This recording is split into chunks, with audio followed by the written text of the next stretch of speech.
that contradicts, all of a sudden my success and thriving contradicts that internalized identity. I had built myself up over 15 years through a corporate career. So what I'd worked so hard to accomplish kind of felt hollow. For a period of time, I felt, one, my life completely turned upside down because my mother had been a big support to me emotionally. Something happened which was very profound, and I felt this bliss. When I was in the blissful state, the business seemed inconsequential to me. It seemed meaningless to me. I went from having, literally over 6 figures in my bank account to being reduced to 100 pesos. What the heck did I do? What am I doing? When you reclaim that authority within, then you reclaim the power to influence your reality. It was in that moment when everything was taken away from me, in a way, that I no longer feared the loss of anything. Welcome to Leadership Backstage, the podcast that exposes the raw truths behind leadership. We dive deep into blind spots, failures, and bold moves, questioning the myths leaders cling to and challenging you to think differently. Each episode brings unfiltered stories from CEOs, executives, and thought leaders who fought through scaling pains, culture clashes, and high-stakes decisions. This is where courage, clarity, and breakthrough thinking collide, sparking insights that actually matter. Here's your host, Claudia Williams. Hi, welcome to today's episode of Leadership Backstage, where we go behind the curtain of leadership to talk about blind spots and breakthroughs. Today, we're joined by someone who went from having his own beverage company to a really different kind of spiritual awakening that took him on a journey. And that journey went from being broker than broke to meeting up with people in really unique ways. And I think this is a conversation that is going to be unlike many other conversations you're going to hear on this podcast. And I'm really excited to go on this journey today to talk with Nate Wakeford about how we can change our lives, not accept where we are, but get to where we want to be, overcome, and transform ourselves. Please help me welcome Nate Wakeford to the show today. Nate, thank you so much for joining me. Thank you, Claudia. Much appreciated and happy to be here. Let's dive in right off the bat. You had a transformational experience born about by loss, by tragedy, and it completely changed your life. Tell us a little bit. Tell us what happened in your life. Well, it came in a series of happenings. So, it's quite a long story in some ways, but how I arrived here was I had built myself up over 15 years through a corporate career. So originally I had worked in Reese Plumbing. I was in Australia. It's Australia's leading plumbing supply company. But from the start of my tenure with that business, I'd always wanted to start my own business. And so after about 4 years, I started my own business. And that started off in my living room. And over a period of 15 years, it grew to be one of Australia's leading specialty beverage companies, dealing with tea, chai, chocolate. And now supplies around 6,500 coffee shops and cafes around Australia and the US.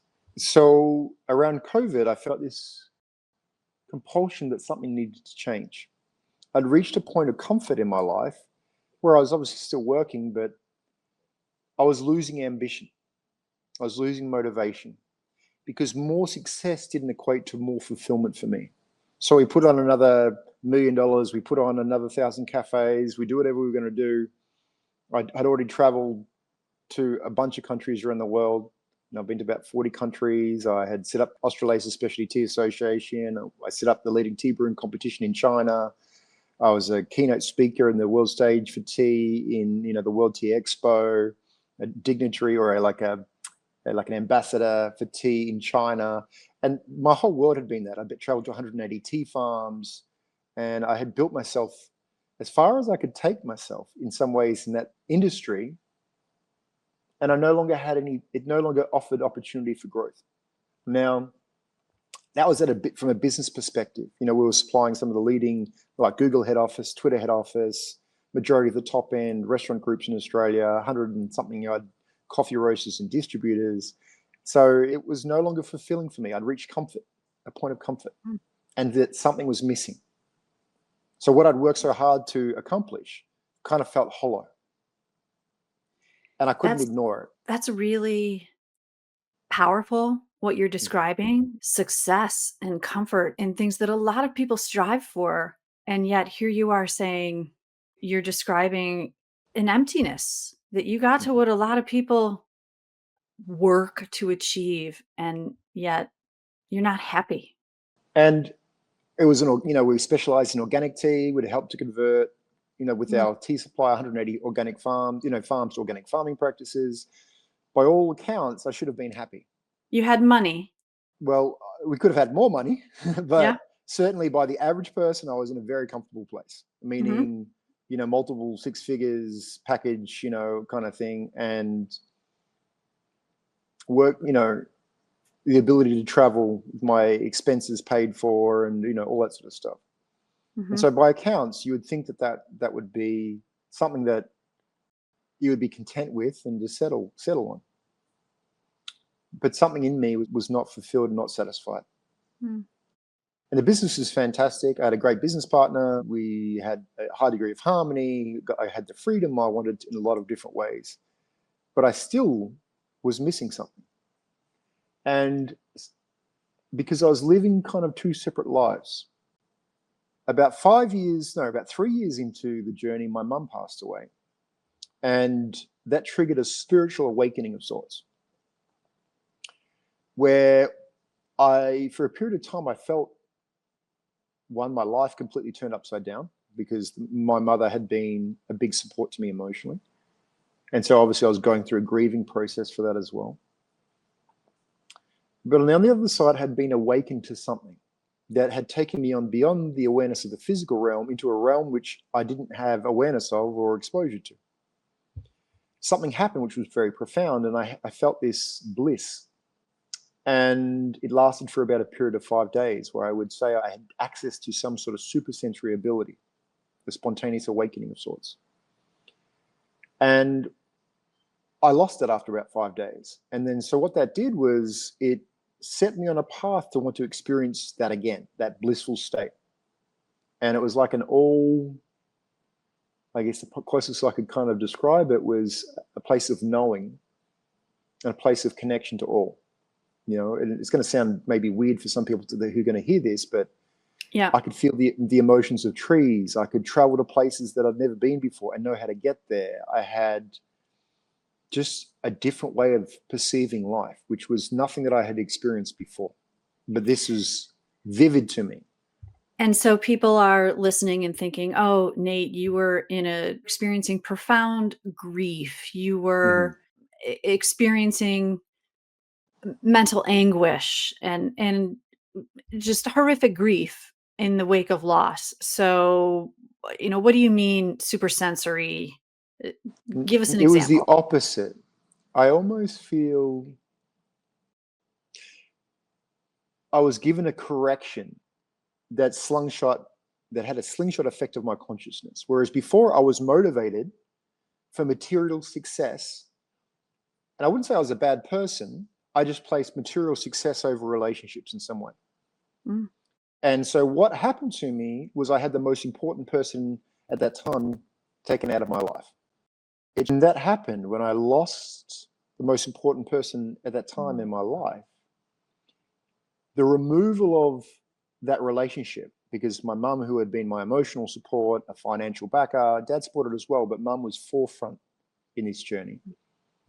When she departed, I felt the magnitude of loss associated with losing someone very important and precious, which heightened my sense of awareness and appreciation of how important people are in life. So that changed something inherent in me. I moved from seeking and pursuing material success to seeking and preserving relationships and the importance of relationships. And having said that, it shifted me in the way that I grew my business, and I was then focused on helping people to succeed and thrive, which actually brought up more success in a way.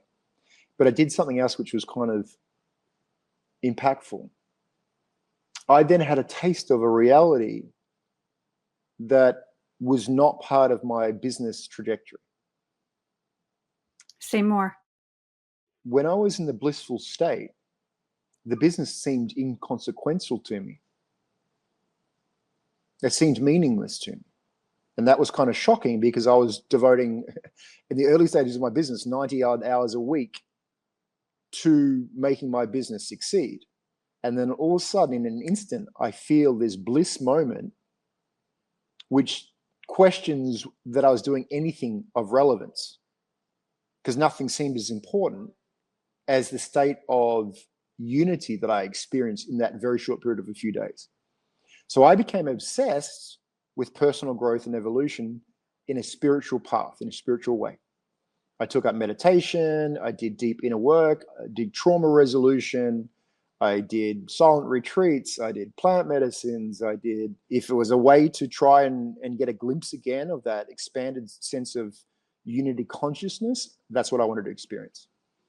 And so for a while, I was living these two paths, the business path, which continued to develop, but I went from working 7 days a week to working 5 and was unwilling to compromise on my well-being because I understood I wanted to heighten my well-being. And then at some stage I realized, and this got reflected multiple different ways, that business, that relationships, that, health pursuits, they're all part of a journey to discover and realize self, not the other way around. So that the reason we have this human experience is self-realization. And the relationships, the business pursuits, the health pursuits, any of the other pursuit are really the vehicles for you to discover who you are in relationship to those contexts. So all of a sudden then, business became a tool for me for self-growth and self-realization. And I basically took that path as long as I could. I ended up then utilizing the business to help me to travel, to meet different cultures, it allowed me the flexibility to go, to support this medicine path. I was my own boss, or, I had a business partner. So it gave me a high degree of freedom and flexibility in many different ways to take time off and to go on these little endeavors, side projects. Okay. At what point did you decide to leave the beverage business? At COVID. So I did, I ended a relationship. I was living in the US because the business had expanded there. And I went to Burning Man. And then whilst I was at Burning Man, I had a realization that I downloaded a vision that I would start a community and that it would be in Tulum. And I mentioned before that I had the original awakening gave me a certain lucidity of awareness, but I never lost it entirely. I had this supersensory perception. It just wasn't as vivid as the initial time, but it left a remnant where I could perceive things before they happened, or I'd be given spiritual impulses that I would take very seriously. So I got this vision that I would be setting up a community near Tulum. And I'd never been to Tulum, but I knew it was in Mexico. And people when I said I feel like I needed to open up a community in Mexico, people kept saying, "Oh, you mean in Tulum?" And I'm like, "Yes." And this happened we're talking 5 or 6 times in the matter of a very short period of time. And that was all confirmation. And then I started to get visions and insights that this land would come to me. It'd be about half an hour from Tulum. It'd be in the jungle, all this sort of stuff. And then a short period of time later, I did a dieta in the Amazon rainforest, which is, for those of you that aren't familiar, essentially I was taking ayahuasca consistently over a period of 10 days. So I did this dieta in the Amazon rainforest after Burning Man. For those of you that don't know what a dieta is, it's essentially taking successive, journeys with ayahuasca. And ayahuasca is a plant medicine, And showed me that I was meant to move away from the path that I had been living, which was, the beverage business, and that I needed to focus on building community. And this was interesting to me, and focus on family as well. So after that, my partner had a miscarriage. I sold my business. I bought land in Mexico, and it's a longer story in itself, but a magical story. And so what that did is, the moment that I sold my business, I felt in alignment. I felt a surge of energy. I made a lot of money quickly in coaching, more, a significant amount in a very short period of time. And I started to feel more fulfilled, more aligned. Yet at the same time, and I had committed to this significant project to build this, what I now call a Thrive Village. It's called Sovereign Point. But then my life started to dissolve. My attachments to life, the things that I had defined myself, the successful entrepreneur who was in a relationship with a beautiful woman that was, I don't know, physically fit and strong and confident and whatever else. A lot And of your the things financial situation. started to dissolve. I went from having, literally over 6 figures in my bank account, just in savings and in crypto and stuff, to being reduced to 100 pesos. And at the same time, and this is after I've made 6 figures in 6 weeks kind of stuff. And were you still feeling like you were on the right path? Were you But experiencing doubt? but I was confused. Okay. I was confused because I knew I was on the right path, but everything around me was dissolving. All my attachment, I mean everything, like my laptop computer corrupted. I lost all of my files related to my old businesses that I'd sold. My keys got stolen. My cards got stolen. I opened up a business that dissolved to nothing. The project that I started, I built buildings. The roof fell down. And what's your mindset? What's your mindset at this time? Because a lot of people in that situation would start to think, what the heck did I do? What am I doing? So what's going through your mind at this time? Well, a lot of pain, actually. A lot of pain and things associated with pain. Have I made the right decision? I've given up all my security, the consistent income. Mm-hmm. For a period of time, it really felt that could I have got it wrong? I followed this calling of spirit. It was the right decision. I know I'm meant to. This is the path I'm meant to take. All these synchronistic, serendipitous things are happening that are directing me in this way, and I'm following it unquestionably. And then my relationship ends. We have the miscarriage. The money goes, and I'm like, I ended up in a place that I hadn't been since my mum died, of this deep sadness, because my awakening came about a month after my mum passed. But the initial impact of that sent me in a spiral down into deep, deep sadness and grief. And all of a sudden I was in a similar situation again, where I felt deep sadness and grief and uncertainty and unknowing. And I reflected the way I had lifted myself out of that last time. And that was to focus on myself and to build myself up by focusing on strengthening myself, making myself more powerful. So I committed to working out. I committed to disciplines of breath work and meditation every day. And I started to really double down on self-care. And then I read books again that would be inspiring to me. And then I started to lift myself back up again. Had you stopped the meditation and the reading in the period of time when things started to not be going well? Had you stopped meditating? I wasn't as focused and disciplined. Okay. Is what I'd say. I ended the new relationship, and then that accelerated my death spiral. Essentially, she exposed everything that was not built on solid foundations within me. She was a masculinity coach, and I thought I'd done a lot of work on my masculinity, and I had, but then she exposed some aspects which I didn't realize weren't developed. Specifically, she helped me to reconnect to my dark masculine, my primal nature, the killer nature and within self, that had been given up or lost through domestication. I had, despite having done so much work on myself, I'm curious. That sounds like a whole other episode. Okay. Yeah. Well, it's the part that reclaims his internal authority, internal frame of reference, so that you no longer seek to acquiesce to external authority, because you start to own your truth, own your path, own your decisions, own your consequences. You live in accordance with what you know to be your truth and your divine connection. So that's where my whole orientation around sovereignty came from. I understood that that was essentially a definition of sovereignty. Okay. Which, And for listeners, your business, your platform now is Sovereign Wealth, which we'll talk about. So you developed this around the principles of sovereignty, which I'm really curious about and want to talk about. Continue. yeah. And what I didn't realize, I only discovered this later, much later actually. You have to reclaim your sovereignty to find if you wish to reclaim power. Because when you don't have sovereignty, you place power outside of yourself. You place authority in a position of power, and it's external authority.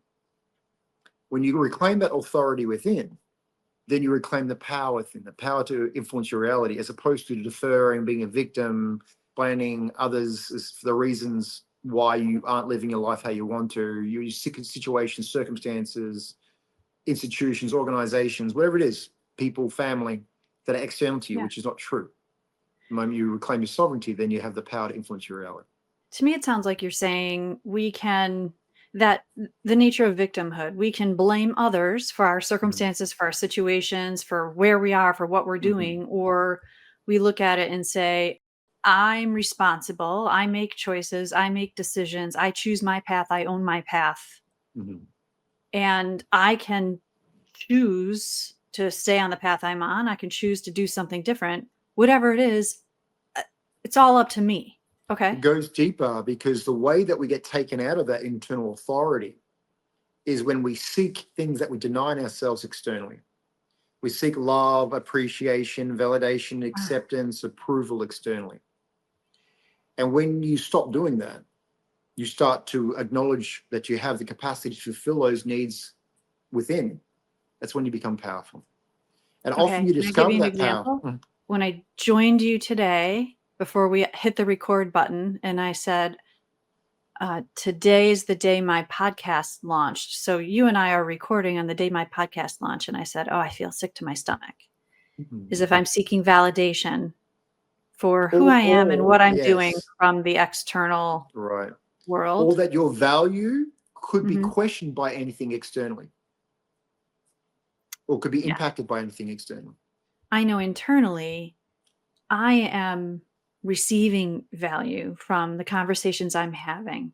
I truly enjoy the conversations. I'm learning a lot. I'm meeting great people. I'm reconnecting with clients and friends, and so I know that I'm enjoying this process. I hang up from these conversations and I'm like, oh gosh, like how fortunate am I to be able to connect with these people? And that's what I should be focusing on, and not whether I'm getting stars or likes or any of that stuff. Yeah. Yeah, you do what you're expressing, but it's more like this. It's more, no matter what I say or do, that's my experience. And whilst you could receive feedback if it's valuable, it doesn't really change who you are.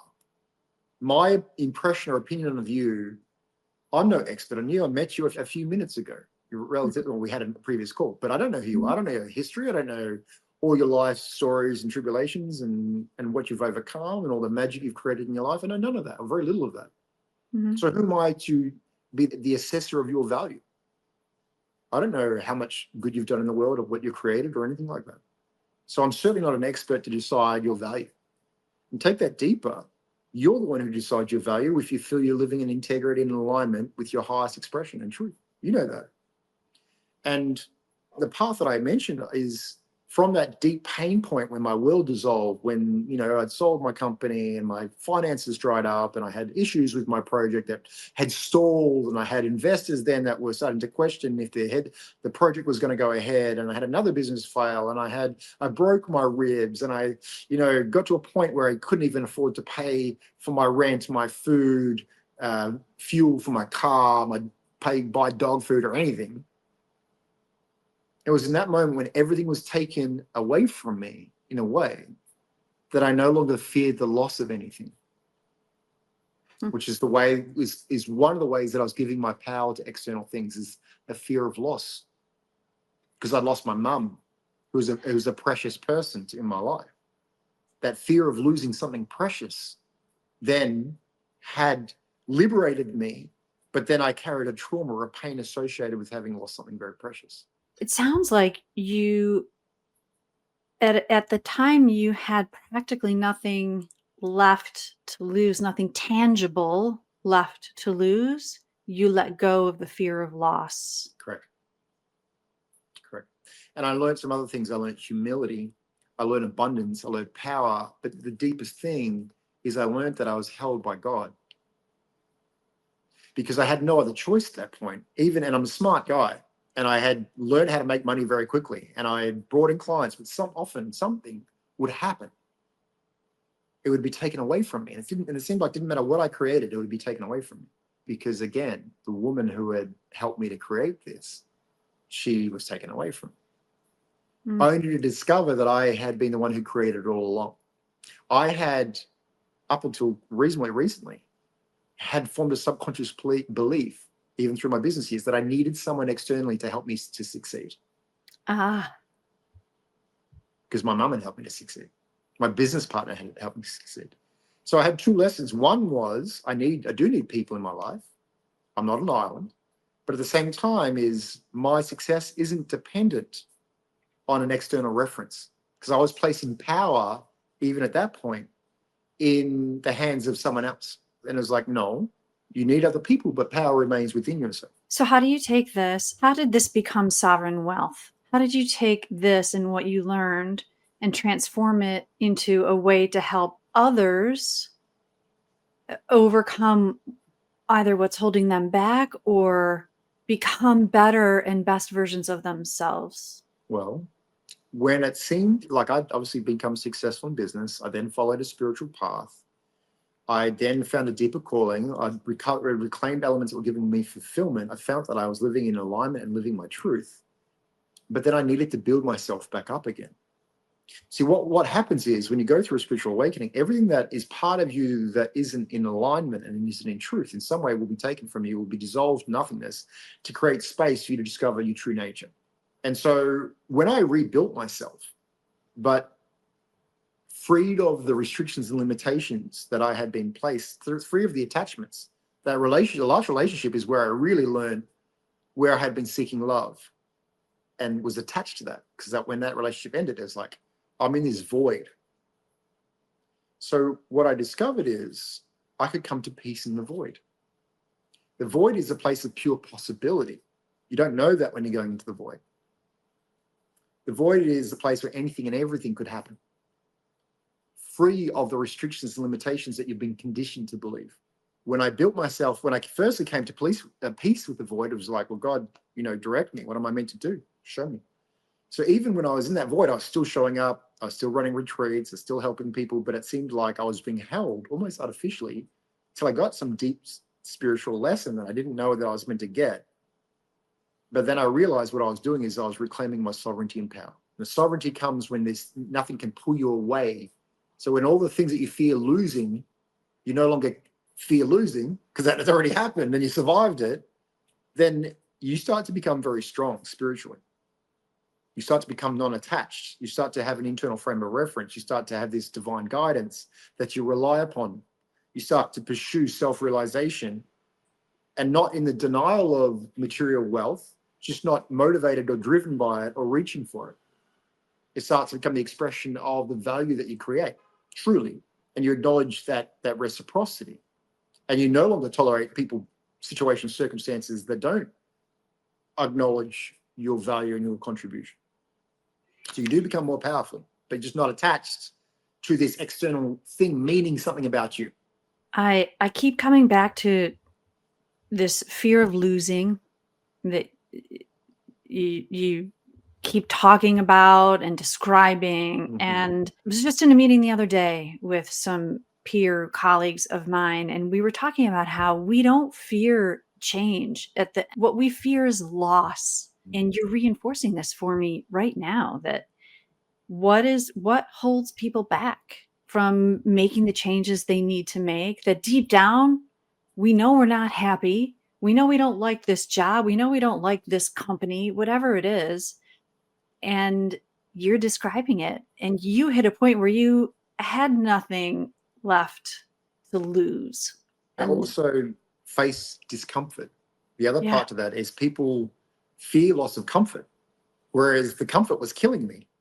I was in the career, I made my success, and I felt nothing. I felt there's nothing to reach for. So what I understood then was your willingness to face discomfort, to face uncertainty, to face doubt, to enter the void of pure possibility where something bad could happen, something good could happen, and you're at peace in the middle of it all, and you amplify and magnify. The journey then becomes about becoming in alignment with your higher calling and path, and being a coherent match for the fulfillment of what you desire in that alignment. and what's the reality of what people actually experience as compared to what they fear?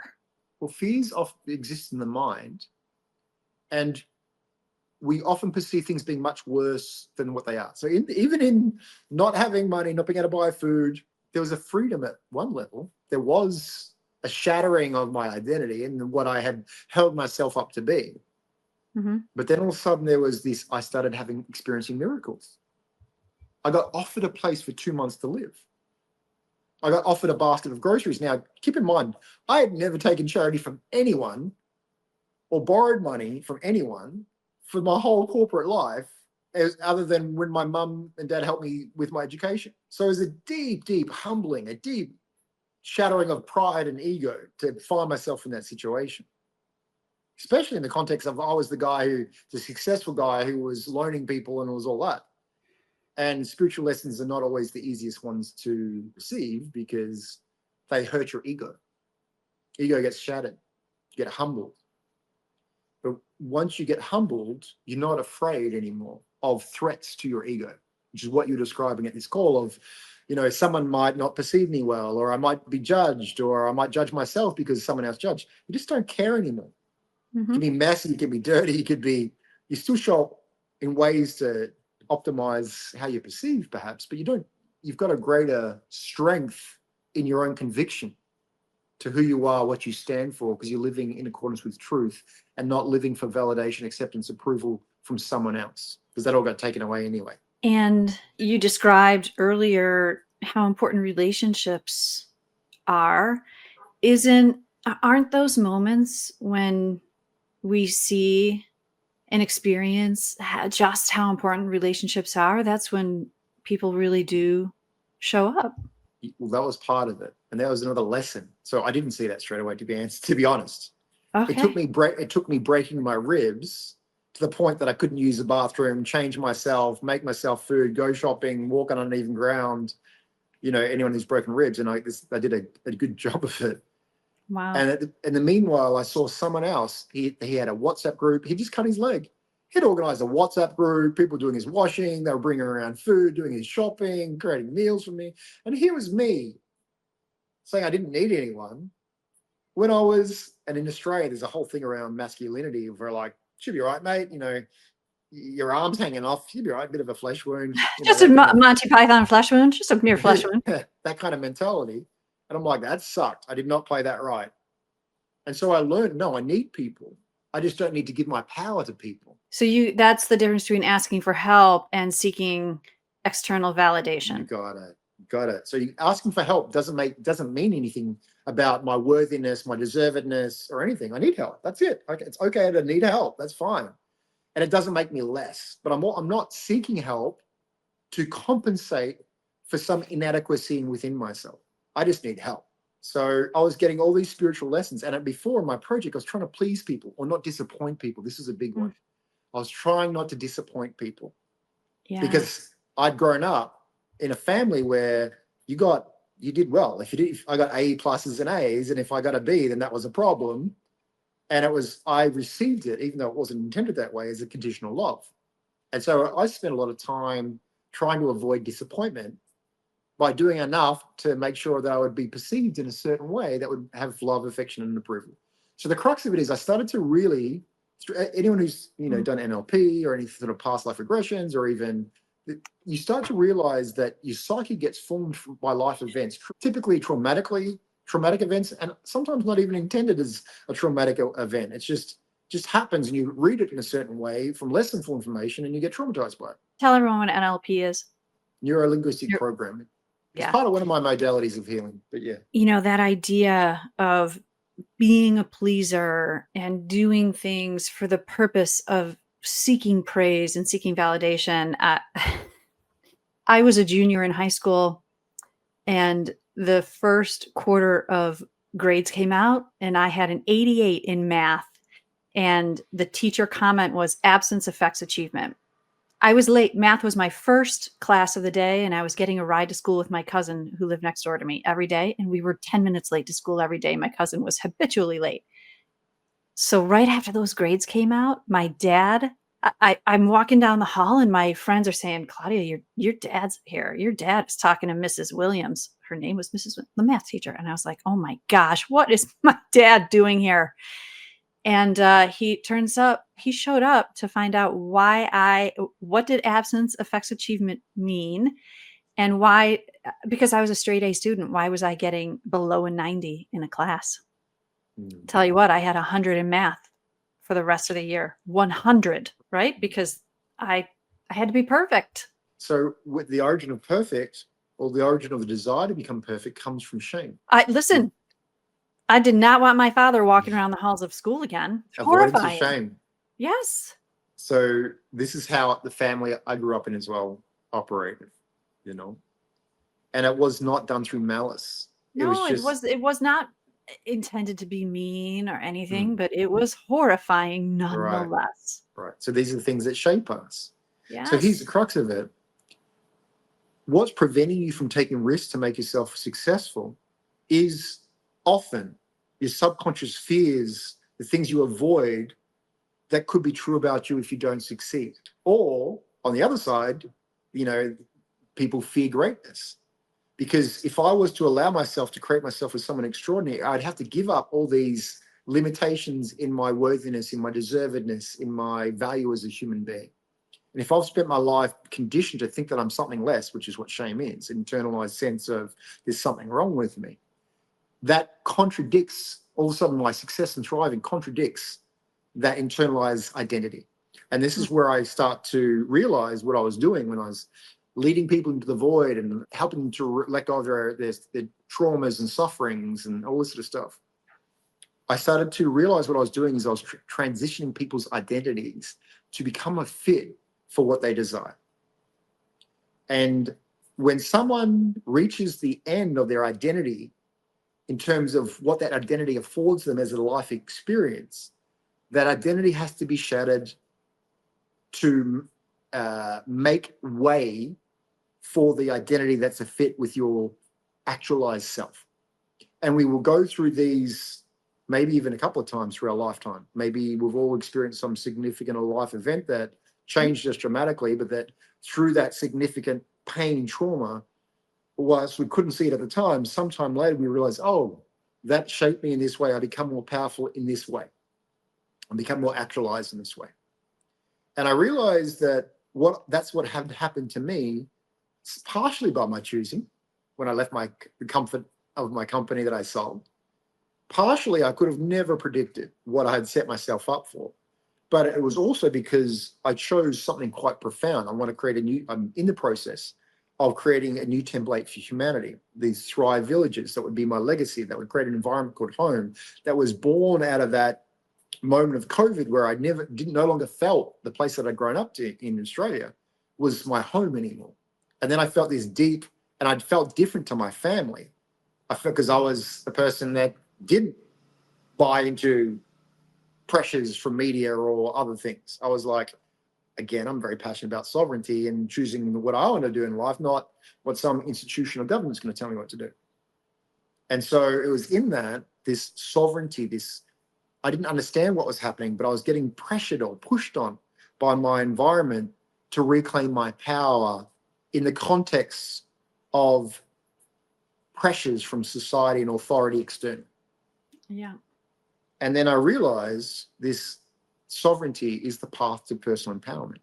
Can you tell us about a transformation one of your clients experienced? So I stumbled into this aligned path. So what happens is when you give up your path, in this case, the path I was on was building a global beverage company, that got taken away. And I'd been focusing on healing and coaching, but I still hadn't quite nailed what it was that I was meant to be doing. I knew I was in the area of helping people and serving people. I knew I was a good coach, but I didn't understand what exactly. I didn't feel at home in my path to know this is exactly what I'm meant to be doing. But through the dissolution, I had to open up a cafe. And the cafe ended up first becoming successful in a very short period of time. Then they started construction above it. Then low season came. Then it became unsuccessful a few months later. The one thing that happened, aside from it being a $35,000 investment with two other partners, each making the same, and then that money disappearing, I met someone who organized the Conscious Life Expo. And I was invited to speak about my project there. And at that event, I had a gentleman come up to me who heard the project and said, I love your project.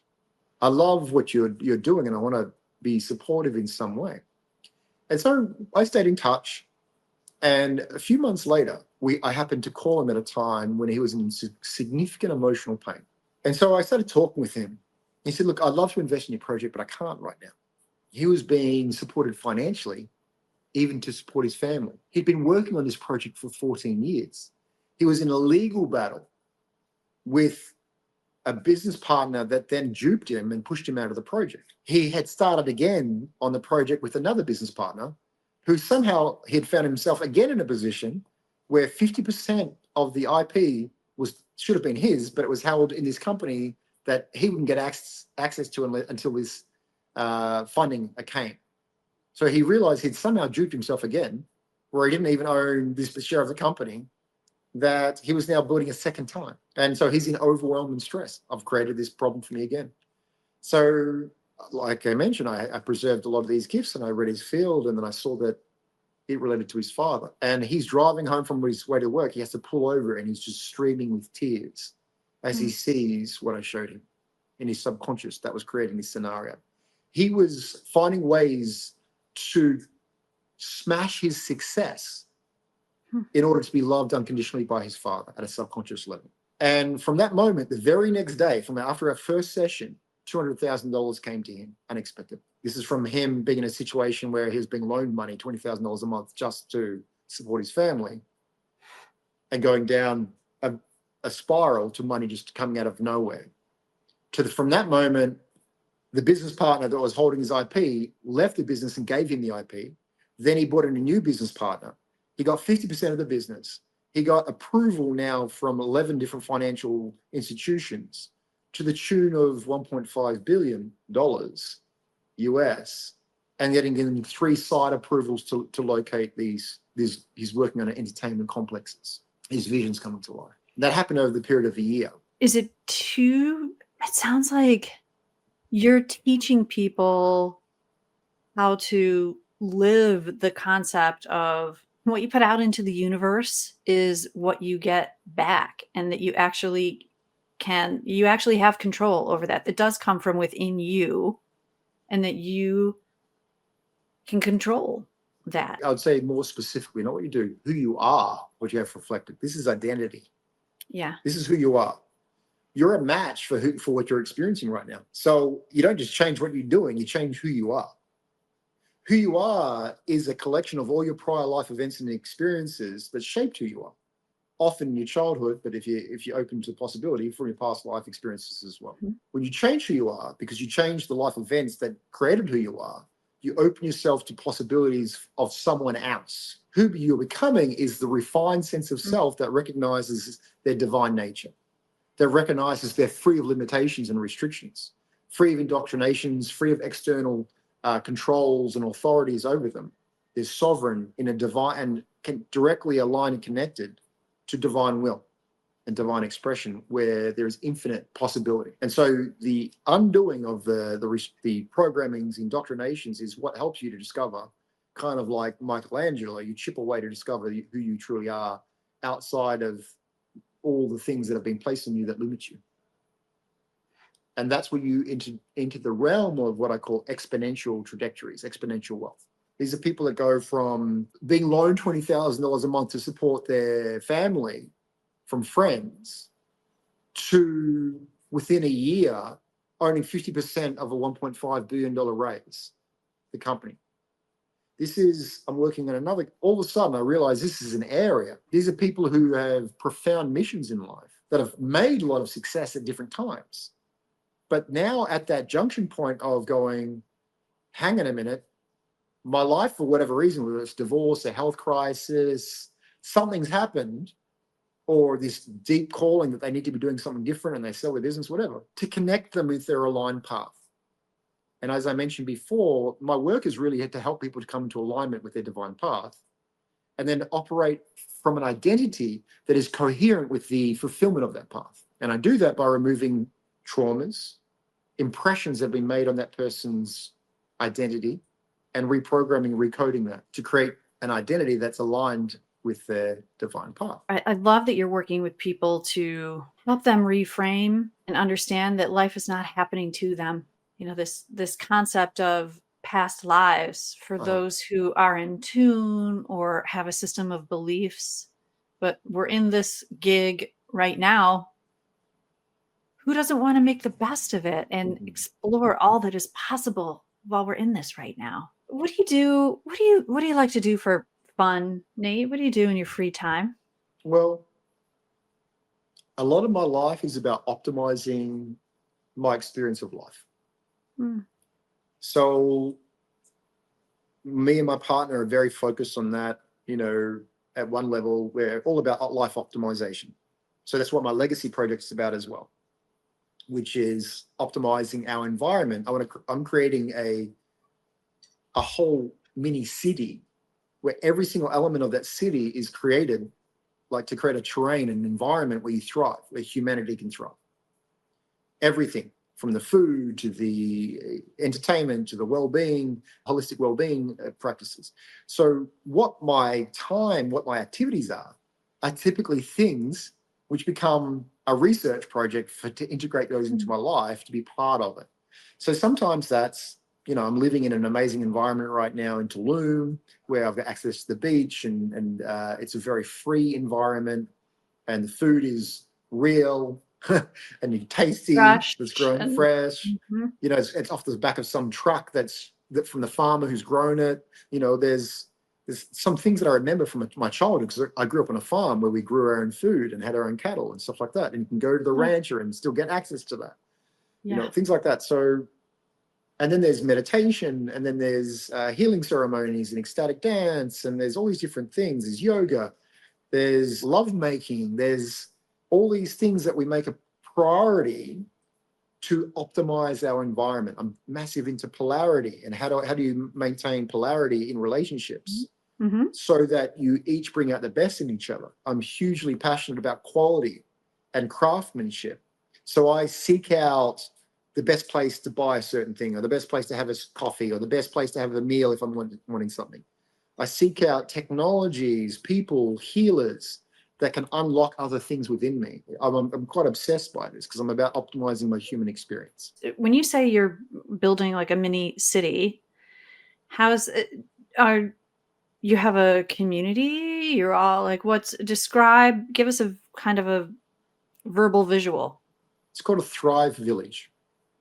So I live a certain way, but the people who live, I'm not the only one. That comes under numerous terms, biohackers, people who are life optimizing, you know, this sort of stuff. And we live a certain way where we pick up and read the backs of labels. We know to avoid that restaurant because they use seed oils. We know to avoid, you know, this environment because there's a lot of Wi-Fi signals and other things which are unhealthy, or there's, you know, exposure to EMFs. We know this place uses artificial lighting. We know this place uses artificial ingredients, or has other different xenoestrogens that reduce our testosterone, or we avoid blah, blah, blah. This goes on and on and on. And so when you start to live your life that way, eventually you realize how much energy goes into doing that for yourself. And you're like, surely there's a way that we don't have to do this for ourselves anymore. We can just choose environments because you get to experience little snapshots of it. Sometimes when you go into a healing retreat and you got this beautiful food that's all made with intention, and they're using farm to plate foods, and you get snapshots of it. And there's this wellness economy right now, which is burgeoning. And people who invested in my project, there's some of them that they spend a considerable portion of the year traveling to go to specific retreats or experiences where they grow themselves spiritually or physically in some capacity. And then they go right back to the day-to-day. The real world. And I'm like, I want to come back to the real world that is optimized for my well-being, where I don't have to worry about reading the back of the label, because I know that there's nothing artificial or genetically modified or something that might be harmful to my health. And someone who's done a lot of research has gone out of their way to make sure that that's the case. That, you know, down to the type of lighting, incandescent lighting instead of LED lighting, to having low exposure to EMFs, and to have a technology integrated in a way that optimizes well-being. To have aesthetics and buildings. What do you say to the people who say, oh, okay, yes, this sounds good, but no, this all sounds a little too woo-woo for me? How do you get people to be more open to something that sounds a little different? Just live the example. I'm not here to convince anyone. I live the example for my life. I'm not here to save anyone. I'm here to optimize my life and share it for those who have a value in the things that I do. So when someone's trapped in their 9-to-5 cage, looking out from that cage going, I wish my life was different, it can be, but it requires a significant amount of growth. And what I realized as a man, every man is made. Every man was a boy that didn't have success financially, didn't have a physical body that was strong, wasn't good in relationships, didn't have anything really. You start off as somewhat, incapable of most things, and you learn new skills, you learn how to take care of yourself. And what I realized is that some people just stopped doing that, or they never were really intentional. They were mainly a product of their environment. Other people realize, wait a minute, I can change my identity. I can change my experience of life. I can grow. And then there's people that go beyond that to go, what if I could create myself to be someone extraordinary? What if I could be a fit in life to create extraordinary experiences? How would I go about that? And then I've got a cat that loves to participate. Hello, pretty kitty, much for everyone on video. Look at that gorgeous kitty. So it becomes a game of how do I create an environment that would optimize my thriving, the conditions for thriving. And if you think about it, farmers do this all the time. We just don't do this for ourselves. He wants to grow the healthiest crop. He's going to fertilize in a certain way. He's going to water it in a certain way. He's going to choose the right soil, the right climate, the right conditions for that plant to thrive. Yet we don't do it for ourselves. We do the opposite. We choose environments that diminish our well-being, and we wonder why we're weak and lack motivation, and we start becoming resentful, and we blame our conditions, we blame our circumstances, but we never change them, and we persist in them as it weakens us and diminishes us further. So I'm like, you can have that trajectory. I tried that. It didn't work. That's why I left. And I'm here to say, how's that working for you, basically? Right. How can people find you, reach you? What's the best way to reach you? You can find me on LinkedIn, Nate Wakeford. You can find me on Instagram, Sovereign Wealth. That would be the two easiest ways to see some of my messaging. In a transition right now from doing healthy masculine identity optimization to advisory. And that was really because of these clients I'm telling you about. I'm working with another client. He's about to become a billionaire. He's working soon to release $1.3 billion. Again, doing some sort of like going through an exponential transformation. And I'm kind of holding his hand in the void, as if you can think of the magnitude of change that requires in your identity to facilitate that, to make that possible. So you'll see more of that sort of information in my LinkedIn profile about some of the people I've been helping and how I do that, and some of my messaging. Or maybe below this video, we'll post some links. We'll have the information in the notes for the show. Thank you so much for joining me today. I really appreciate your insights, your vulnerability, and your journey. Really grateful to be with you. Thank you for going behind the curtain with me on today's episode of Leadership Backstage. Thanks for having me on the show, Claudia. Thanks. And until the next episode, thanks everyone for joining us today. The Leadership Backstage podcast requires more than a conversation. It takes action, research, and collective wisdom. If today's episode resonated with you, we'd love to hear your insights. Join the conversation and help us shape the future together. We'll be back with more stories, strategies, and real-world solutions that are making a difference for everyone. In the meantime, be sure to subscribe, rate, write a review, and share it with someone you think would benefit from it too. Thanks for listening, and see you on the next episode.